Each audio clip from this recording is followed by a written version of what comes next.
Hello and welcome back to Road to KSP2, but first remember to like, comment, share, and subscribe, just like this little video right here shows you how to do.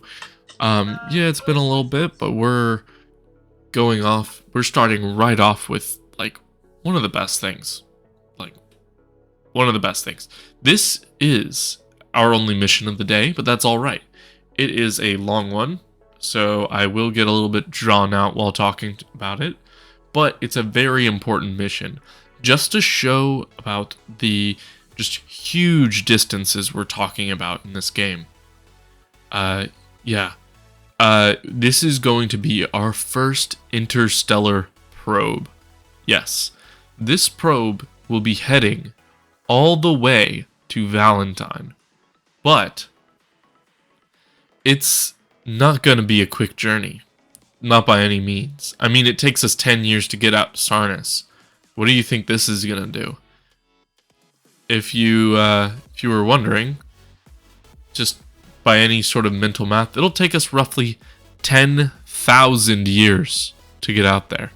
That is actually, if I were to play this and just play it on regular speed the whole time, that would take us roughly 2,500 years just playing in real time, which is fucking ridiculous. Now with, time warp, it'll actually take me 2 weeks of straight time warp. That's insane. Hopefully, of course, it's probably never going to get there, but what I want to try and do is maybe once we get up to the light speed tech, we'll maybe encounter it with some of the more faster than light stuff, have it attached to it and bring it there, just to finally give it its goal, which I think would be an amazing stride. This isn't meant to be, this is meant to be just a pure journey.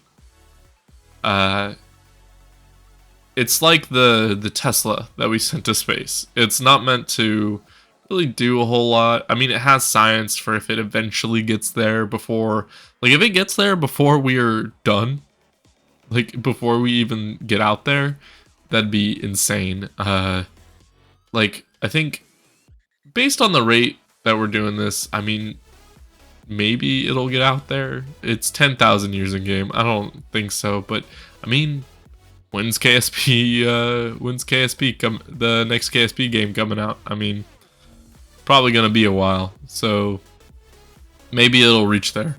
I know we don't have an official date for it yet, but hopefully we get some light speed tech, so we're not, or at least not light speed tech, but sublight,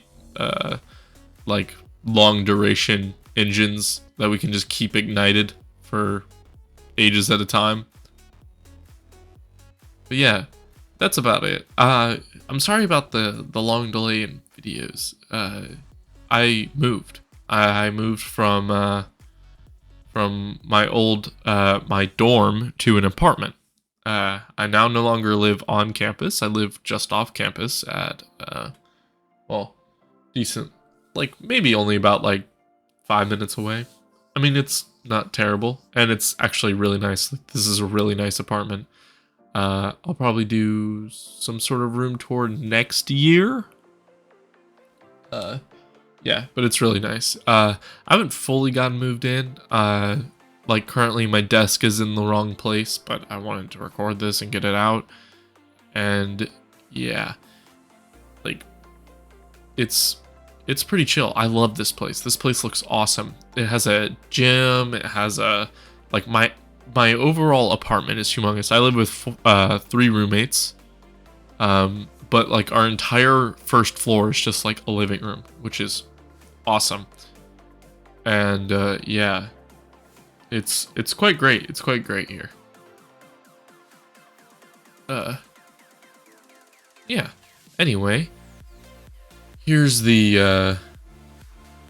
us. We had to get out of the sphere of influence of Kerbin in order to actually get an encounter with Valentine. I didn't really know how to get an actual encounter with Valentine. I tried, but I decided to go into the same sphere of influence so I could actually get it a little bit more exact. So here we are. We're just time warping ahead to when we need to take our little turn. Like I said before, these are the dark ages of our space program. Kind of like the late 80s to the early 90s. But don't worry, we'll be hitting the late 90s pretty soon. So, and I believe not in the next episode, but the episode after that, I promise I'll get some new reusable rockets out there with some of the better technology we get from some of the research. And there will be the construction of a Mars vehicle that will transfer to Mars so we can get more footsteps on Mars. It's been a while. Need to do it again. We need to get some biomes. Thinking about maybe we go for the poles. We land on one of the poles. That'd be pretty cool. I said Mars. I mean Duna. But yeah, we need to get to Duna. It's all we need to do. Anyway, yeah, we're just doing our forever burn here. This is burn 1 of multiple. Well, actually of 2. That it just takes the longest time. It's so long. It's so long of a burn. I forgot that I can do physics time warp. Yeah, so you're just gonna get this for a while. This is on 5 times speed, so this burn itself was about 10 minutes. Like I just had TV on, and I was watching TV while making sure everything was going on right here. I mean, it probably wasn't 10 minutes. It was probably more like 3 or 4. But the next burn, oh boy, the next burn was a while. And you'll actually see that coming up pretty soon. There we go. I had to figure out the best encounter spot, and it was so terrible. It was literally at the furthest Valentine gets away from Kerman.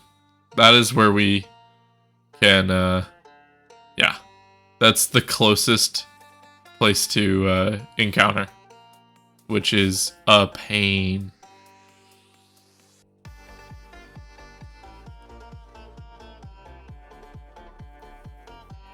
But it kind of shows you, like, just the distance. Like, this is a 4,000 meter per second burn.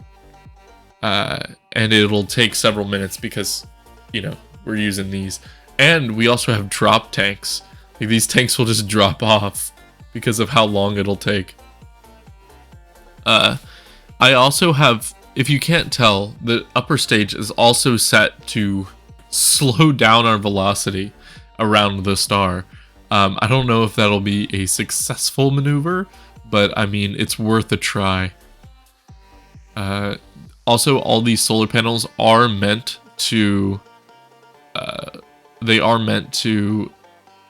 get sunlight so that we have communication at least some of the way there.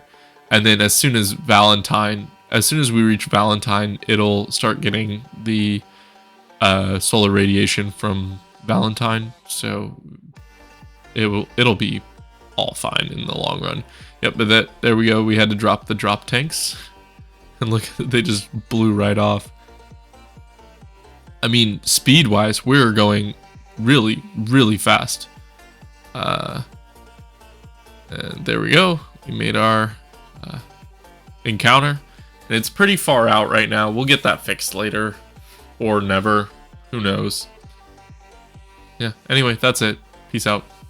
Bye.